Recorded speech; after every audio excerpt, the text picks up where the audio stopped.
আসসালামু আলাইকুম।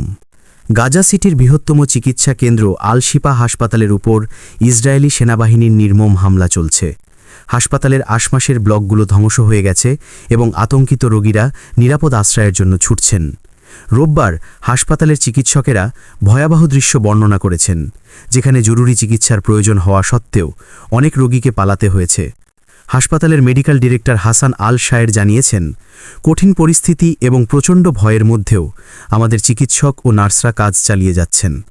তিনি আরও বলেন, প্রায় ১০০ জন রোগী অত্যন্ত দুর্যোগপূর্ণ পরিস্থিতিতে চিকিৎসা নিচ্ছেন, কারণ জীবন রক্ষাকারী ওষুধ এবং চিকিৎসা সরঞ্জামের তীব্র ঘাটতি দেখা দিয়েছে।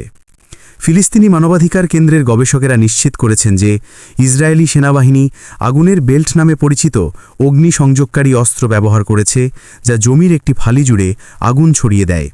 এছাড়া হাসপাতালের চারপাশে বিস্ফোরকযুক্ত যানবাহন মোতায়েন করা হয়েছে এবং সেনাবাহিনী উত্তর এবং পূর্ব দিক থেকে হাসপাতালের দিকে অগ্রসর হয়েছে।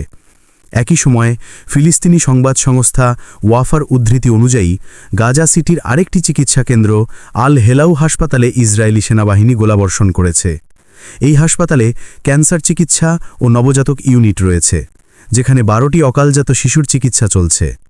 চিকিৎসকেরা জানিয়েছেন, ইসরায়েলি ট্যাঙ্ক হাসপাতালটি ঘিরে ফেলায় 90 জনেরও বেশি মানুষ, যার মধ্যে ডাক্তার, নার্স এবং রোগীরা রয়েছেন, ভেতরে আটকা পড়েছেন। প্রবেশ ও বের হওয়ার পথ সম্পূর্ণ বন্ধ রয়েছে।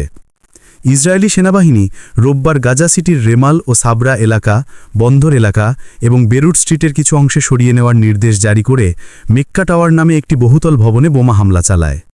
আল জাজিরা সাংবাদিক হানি মাহমুদ এই হামলাগুলোকে বিশাল এবং নিরবচ্ছিন্ন হিসেবে বর্ণনা করেছেন।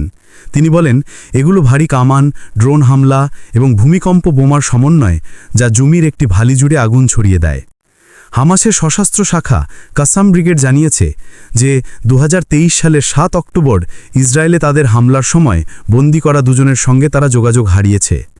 আল জাজিরার মাহমুদ বলেন, সাম্প্রতিক দিনগুলোতে নিরবচ্ছিন্নভুক্ত হবে